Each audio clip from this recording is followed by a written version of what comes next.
gens ne se demandent pas. Le manioc vient d'Amérique du Sud. La banane vient d'Amérique du Sud. La pomme de terre vient d'Amérique du Sud. Et tout ça, ce sont les Européens qui nous apportent ça en Afrique. Comment est-ce possible que de tout ça, ils ne mangent pas le manioc? Je ne vous ai jamais demandé. Comment ils sont allés prendre la pomme de terre et le manioc? Et ils nous ont laissé le manioc. Ils nous ont proposé le manioc. Ils ont imposé le manioc. Et eux, ils sont restés avec la pomme de terre. Et eux, ils ne mangent pas le manioc.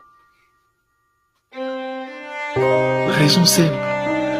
Il y a des traités de l'OMS qui expliquent comment le manioc, c'est un poison. Vous avez des familles entières qui sont décimées encore aujourd'hui par le manioc. Mais on va dire, ils sont méchants dans ce village. Les vieux mangent les ils sont tués par le manioc. Le manioc, c'est un poison. Pour quelle raison? Le manioc, c'est un tubercule qui opère dans le milieu tropical. Et dans le milieu tropical, vous avez beaucoup de microbes dans la terre. Pour ne pas être mangé par les bactéries et par tout ce qu'il y a, le manioc a développé des toxines jusqu'au cyanure et qui est mortel pour l'humain.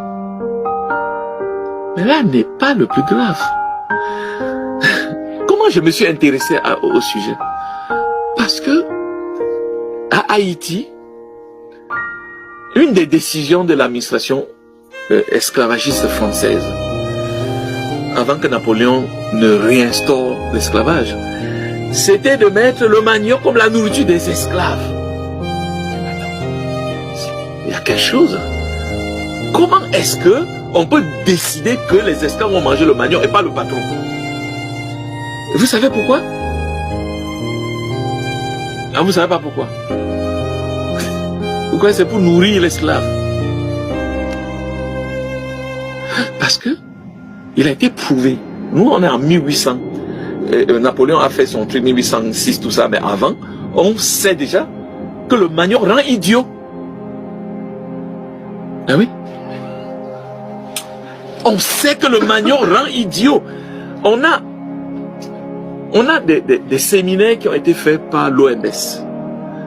Et le plus grand a été fait dans les années 90 aux États-Unis, au Canada, où on a des recherches qui ont été faites en République démocratique du Congo. Dans les actes de la recherche, ils appellent le Zaïre, parce que ça s'appelle le Zaïre à l'époque. Où on donne, il y a des données, il y a des zones là-bas où 20% de la population est